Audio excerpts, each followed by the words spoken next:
De l'illusion à la folie, valorisation. Pendant des années, la critique envers Pi Network était dévastatrice. On ne voyait que des chiffres défiler sur un téléphone sans rien de concret derrière. Mais les documents révèlent aujourd'hui un changement de cap radical et un modèle économique qui semble défier toute logique. Le point le plus stupéfiant réside dans une schizophrénie assumée des valeurs. La réalité du marché. Une valeur d'échange estimée potentiellement autour de 30 dollars selon la loi de l'offre et de la demande. La fiction interne, une valeur de consensus global, GCV, fixée à 314 159 dollars par pi. Ce chiffre, suffisant pour acheter une Ferrari avec un seul jeton, rester jusqu'à la fin de la vidéo, c'est découvrir l'essentiel. C'est là que se cache le message qui change tout, le moment où tu comprends pourquoi tu as regardé. Ne pars pas, chaque seconde compte, et la dernière peut transformer ta vision entière avant d'avoir vu la conclusion, car c'est souvent elle qui te donne envie de revenir. N'est basé sur aucun actif réel, mais sur une convention purement symbolique dérivée de la constante mathématique pi. Le projet tente de construire ce que certains qualifient d'économie parallèle, ou peut-être la plus grande illusion de l'histoire du Web 3. Le cheval de Troie est l'usage quotidien. Loin de la simple spéculation, la promesse est de remplacer le cash et la carte bancaire par une utilité immédiate et tangible. L'offensive jeux vidéo. Un partenariat stratégique avec CD Games, un géant asiatique, sert de porte d'entrée. Avec 3 milliards de joueurs habitués aux monnaies virtuelles, c'est un cheval de Troie pour toucher 60 millions de membres. Tout, des armures aux récompenses, s'achètera en pi. La vie sans banque. Le but est de court-circuiter les intermédiaires. Micropaiement, payer un café ou un ticket de bus sans frais. Transferts internationaux, attaquer le marché de 600 milliards de dollars des envois de fonds type Western Union pour quelques centimes. Voyages et services, réserver des hôtels ou payer des abonnements Netflix, Spotify grâce à une identité vérifiée, KYC, qui réduit la fraude. Pourquoi une valeur si élevée est-elle nécessaire ? C'est ici que le projet devient contre-intuitif. Pourquoi maintenir cette fiction d'une valeur à 300 000 dollars ? La réponse n'est pas financière, elle est technique et psychologique.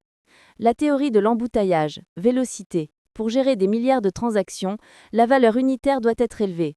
L'exemple de la voiture. Si 1 pi égale 1 dollar, un acompte de 10 000 dollars nécessite de bouger 10 000 jetons. Multiplié par des millions d'utilisateurs, la blockchain sature. L'efficacité. Si 1 pi égale 300 000 dollars, ce même paiement ne mobilise que 0,1 pi. Le réseau reste fluide. La construction inverse. Pi fait l'inverse des autres cryptos. Au lieu de se lancer sur le marché puis de chercher une utilité, ils construisent d'abord un pays, l'économie interne, identifient les citoyens et n'ouvriront les frontières qu'ensuite.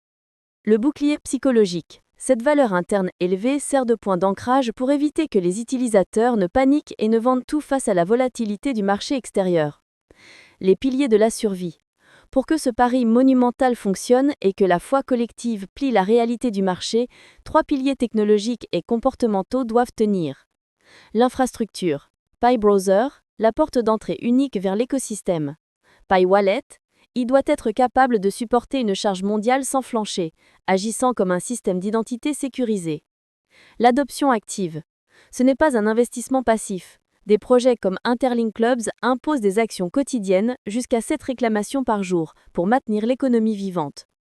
Le test ultime.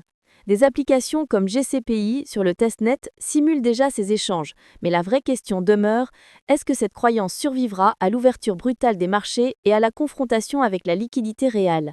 Pendant des années, la critique contre Pi Network, elle était simple et même assez dévastatrice. En gros, ce ne sont que des chiffres qui défilent sur un téléphone.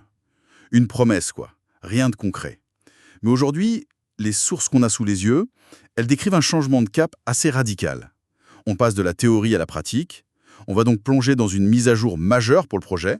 Nos documents parlent de partenariats stratégiques, de cas d'usage très terre-à-terre, mais aussi d'un modèle économique qui, franchement, défie un peu la logique conventionnelle. Notre objectif, c'est de démêler le vrai du possible.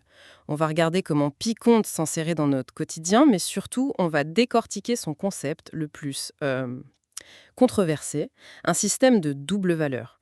C'est vraiment là que se joue toute la crédibilité du projet, et c'est ce qui justifierait, selon ses partisans, une valorisation qui paraît, à première vue, complètement folle.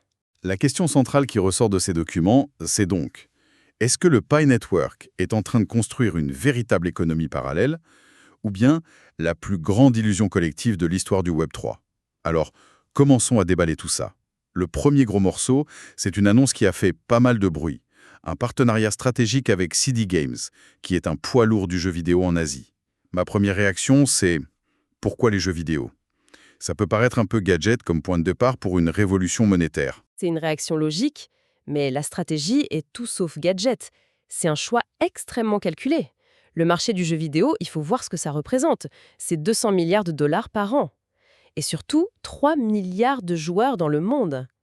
Ces gens-là, ils sont déjà des natifs de l'économie numérique. Ils achètent des monnaies virtuelles, des objets en jeu, des skins. C'est un public qui n'a pas besoin d'être éduqué au concept de valeur numérique, en fait. Ah, donc c'est une sorte de cheval de Troie pour entrer dans les habitudes de consommation de millions de personnes. Exactement, c'est ça. Pour Pi et sa communauté de près de 60 millions de membres, c'est une porte d'entrée gigantesque. Les sources sont claires là-dessus. Toutes les transactions dans les futurs jeux de CD, que ce soit pour acheter un pouvoir, une nouvelle armure ou recevoir une récompense, tout se fera en Pi. C'est une façon de démontrer immédiatement une utilité tangible, Et ludique. bien avant de s'attaquer à des marchés plus complexes. D'accord, le jeu vidéo comme rampe de lancement, je vois. Mais une de nos sources liste pas moins de 10 cas d'utilisation qui vont bien au-delà. Et là, on a l'impression d'avoir une liste de courses de tout ce qu'on peut imaginer faire avec l'argent. Ça semble presque trop beau pour être vrai. C'est vrai que la liste est longue, ou on peut la regrouper. Il y a d'abord tout ce qui concerne, on va dire, les transactions physiques du quotidien. Le premier point, ce sont les micro-paiements. Payer son café ou son ticket de bus avec un simple code QR et avec des frais quasi nuls. Ok, mais ça, j'ai l'impression que beaucoup de cryptos et de néobanques le promettent depuis des années. Quelle est la différence ici? La différence, selon les documents, c'est vraiment l'échelle et la simplicité qui sont visées. L'idée, c'est de court-circuiter totalement les intermédiaires bancaires, surtout dans les pays en développement où les commissions sont un vrai fardeau pour les petits commerçants. D'ailleurs, le deuxième point, les marchés locaux, en est la preuve vivante. On voit déjà des initiatives en Asie, en Afrique, où des vendeurs acceptent le Pi. C'est de la désintermédiation pure. Donc si je résume, on parle de remplacer la carte bancaire et le cash pour les petites transactions du quotidien. Le café, les courses, le taxi, payer ses factures. C'est ça la première grande famille d'usage. C'est tout à fait ça. Et un cas d'usage très simple, mais très parlant, partager l'addition au resto. Fini les virements qui prennent 24 heures, là on se rembourse instantanément entre amis. C'est ce bloc vie quotidienne qui doit construire l'habitude en fait. Je vois bien l'intérêt pour les commerces de proximité. Mais est-ce que cette logique, elle s'applique aussi au monde numérique? Je pense à la concurrence avec des géants comme Stripe ou PayPal, qui est absolument féroce. C'est là que les avantages avancés sont peut-être encore plus intéressants. Pensez aux abonnements en ligne, comme Netflix ou Spotify. Plus de problèmes de carte de crédit qui expirent par exemple. Et pour le e-commerce, des plateformes comme Shopify explorent déjà ce terrain. L'argument massu de Pi, c'est son système de vérification d'identité, le KYC. Pour un vendeur, ça réduit drastiquement le risque de fraude. Et la fraude, c'est un énorme manque à gagner. D'accord, une sécurité accrue. Compris. Mais les deux derniers points de la liste, ils semblent s'attaquer à des marchés encore plus gigantesques. Absolument. Le 9e cas, c'est celui des transferts de fonds internationaux. C'est un marché de 600 milliards de dollars, dominé par des acteurs comme Western Union qui prennent des commissions exorbitantes. L'idée d'envoyer de l'argent à sa famille à l'autre bout du monde quasi instantanément et pour quelques centimes, c'est potentiellement un changement de vie pour des millions de personnes. Et le 10e, c'est le secteur du voyage, réservé hôtels et vols, sans utiliser de carte de crédit, ce qui limite les risques de piratage. D'accord, alors, c'est ici que ça devient vraiment déroutant pour moi. On vient de passer 10 minutes à parler de payer un café, un abonnement Netflix, ce qui implique une monnaie avec une petite valeur, stable, pratique. Et en même temps, une autre de nos sources ne cesse de mentionner une valeur de consensus globale de 314 159 $. Un seul Pi vaudrait plus qu'une Ferrari. Comment ces deux réalités peuvent-elles coexister? Ça n'a aucun sens. Et voilà, on entre dans la partie la plus folle et la plus ambitieuse du projet. Pour comprendre, il faut accepter l'idée que le même jeton Pi a deux valeurs distinctes, qui cohabitent. D'un côté, on a cette fameuse valeur de consensus global, ou GCV. Elle est bien fixée à 314 159 $. Attendez une seconde. D'où sort ce chiffre? Il n'est basé sur aucun marché, aucun actif. On dirait qu'ils ont simplement inventé une valeur sortie de nulle part et la communauté est censée l'accepter. Ça semble complètement déconnecté de la réalité économique, non? C'est exactement ça. Ce chiffre n'est pas économique, il est symbolique. Il est dérivé de la constante mathématique pi, qui commence par 3,14149. C'est une valeur de convention, une sorte de mythe fondateur, si on veut. Son but, c'est de créer un point de repère psychologique stable pour les transactions à l'intérieur de l'écosystème pi, entre les pionniers. C'est une économie fermée qui décrète sa propre valeur de référence. Voilà. Une économie de la foi, en quelque sorte. Et de l'autre côté de ce miroir, il y a quoi? Le monde réel. De l'autre côté, il y a ce que les sources appellent la valeur d'échange. C'est le prix qui sera affiché sur les plateformes d'échange de crypto une fois que le réseau sera ouvert au monde extérieur. Et cette valeur-là, elle sera, comme pour le Bitcoin ou n'importe quelle autre crypto, volatile. Dictée par la loi de l'offre et de la demande, les estimations dans les documents parlent d'un prix de marché qui pourrait être beaucoup, beaucoup plus bas, autour de 30 dollars par exemple. Mais alors, pourquoi créer un système aussi schizophrène? Quel est l'intérêt de maintenir cette fiction d'une valeur à 300 000 $ si, à côté, la valeur réelle, c'est 30? Ce qui est fascinant, c'est la stratégie qu'il y a derrière. Il a 3 objectifs. Le premier, c'est la stabilité interne. En donnant aux commerçants un prix de référence stable et élevé, on les protège de la volatilité extrême. C'est cette volatilité qui empêche la plupart des cryptos d'être utilisés pour des paiements quotidiens. On ne veut pas que le prix du café double entre le moment où on le commande et le moment où on le paye. D'accord. Et le deuxième objectif? La protection contre la manipulation. L'idée, c'est que si une communauté de 60 millions de personnes croit fermement en cette valeur interne, elle devient une sorte de bouclier psychologique. Il serait, en théorie, plus difficile pour des spéculateurs externes de provoquer un bank run ou de faire chuter le cours par la panique, parce que la communauté aurait ce point d'ancrage. D'accord, mais ce bouclier, il ne fonctionne que si personne ne vend.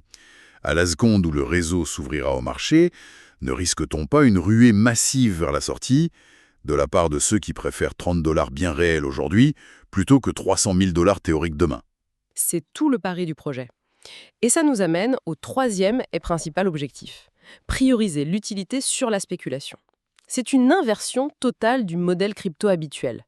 La plupart des projets se lancent sur les marchés, atteignent des valos folles, et ensuite ils cherchent désespérément un cas d'usage pour justifier leur prix. Pi fait l'inverse. Une des sources utilise une analogie que je trouve très puissante.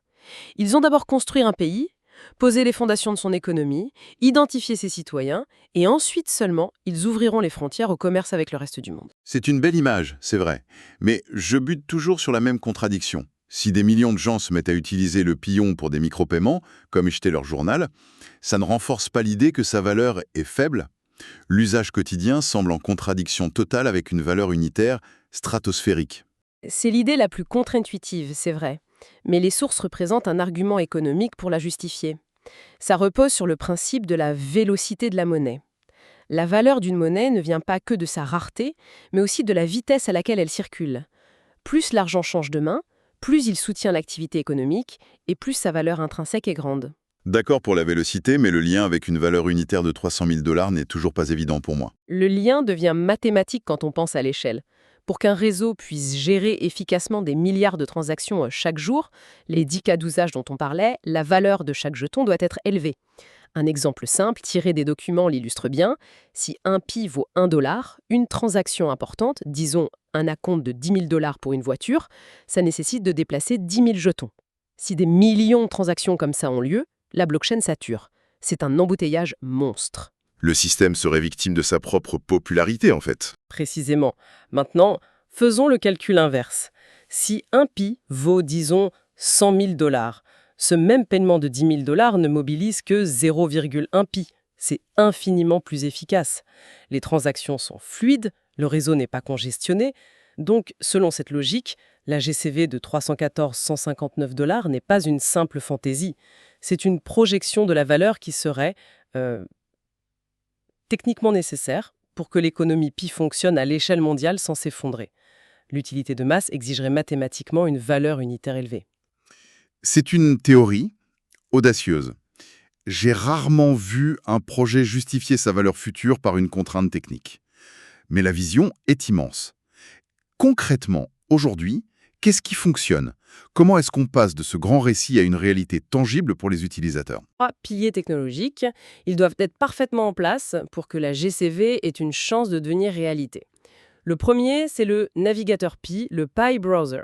Il faut le voir comme le portail d'accès à tout l'écosystème. C'est là qu'on trouve son portefeuille, les applications, les futurs contrats intelligents. Sans lui, l'économie reste une idée. On a donc le navigateur comme porte d'entrée.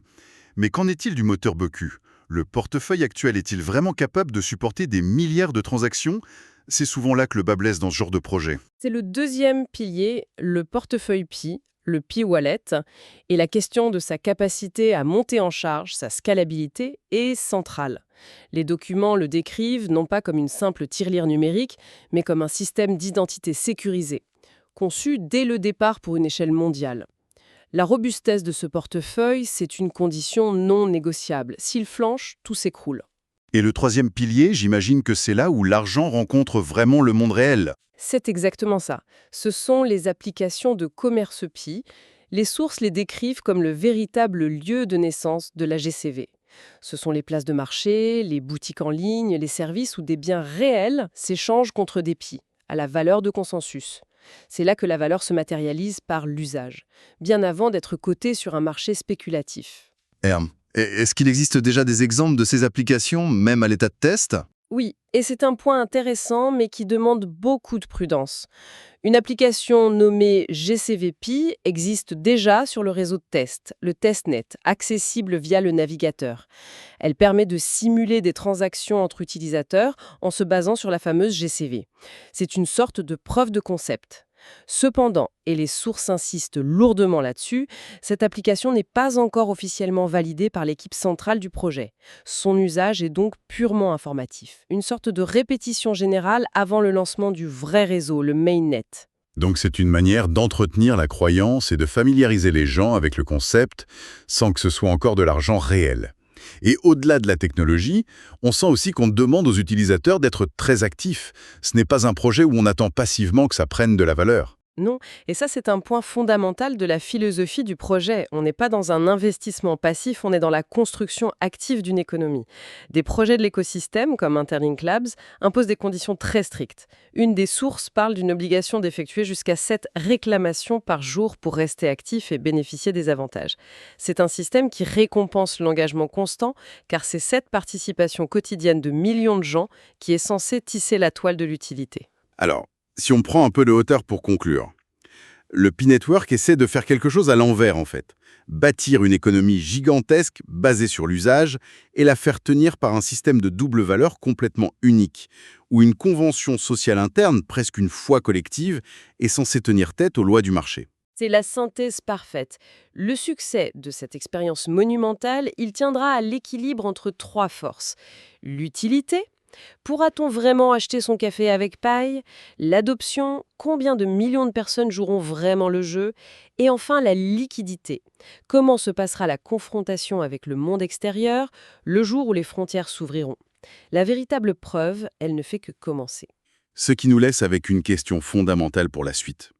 Une question qui va bien au-delà du Pi-Network d'ailleurs. En effet, une croyance collective, partagée par des dizaines de millions de personnes dans un écosystème fermé, peut-elle réellement survivre à la confrontation avec la réalité, souvent brutale, des marchés financiers? Et, plus audacieux encore, peut-elle finir par plier cette réalité à sa propre volonté? La réponse pourrait bien redéfinir ce que le mot « valeur » signifie à l'ère numérique.